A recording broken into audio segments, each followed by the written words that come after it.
Kama hawa watoto hii shule itafungwa, watoto wetu wataumia. Na vile amani ilikuja, tunataka watoto wetu wasome.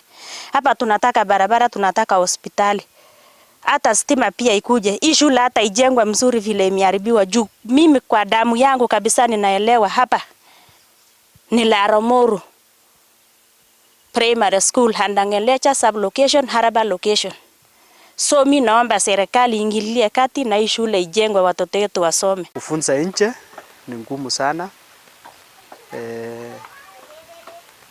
Mwezi huu ni mwezi ambao jua ni kali na watoto hawatakuwa na ile hamu ya kukaa nje kwa muda, maana kuna upepo, kuna a lot of disturbance, kuna wanyama wanapita kando, watu, so concentration is very low.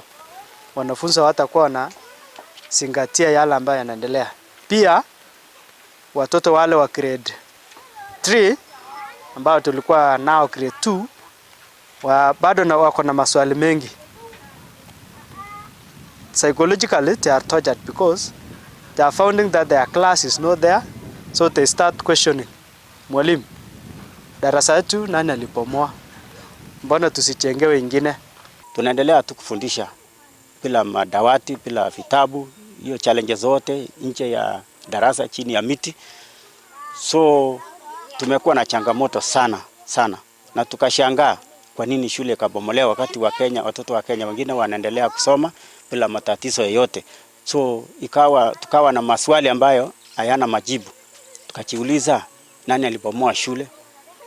Na mbona serikali hawaongei kwamba ni nini itafanyika baada ya hii?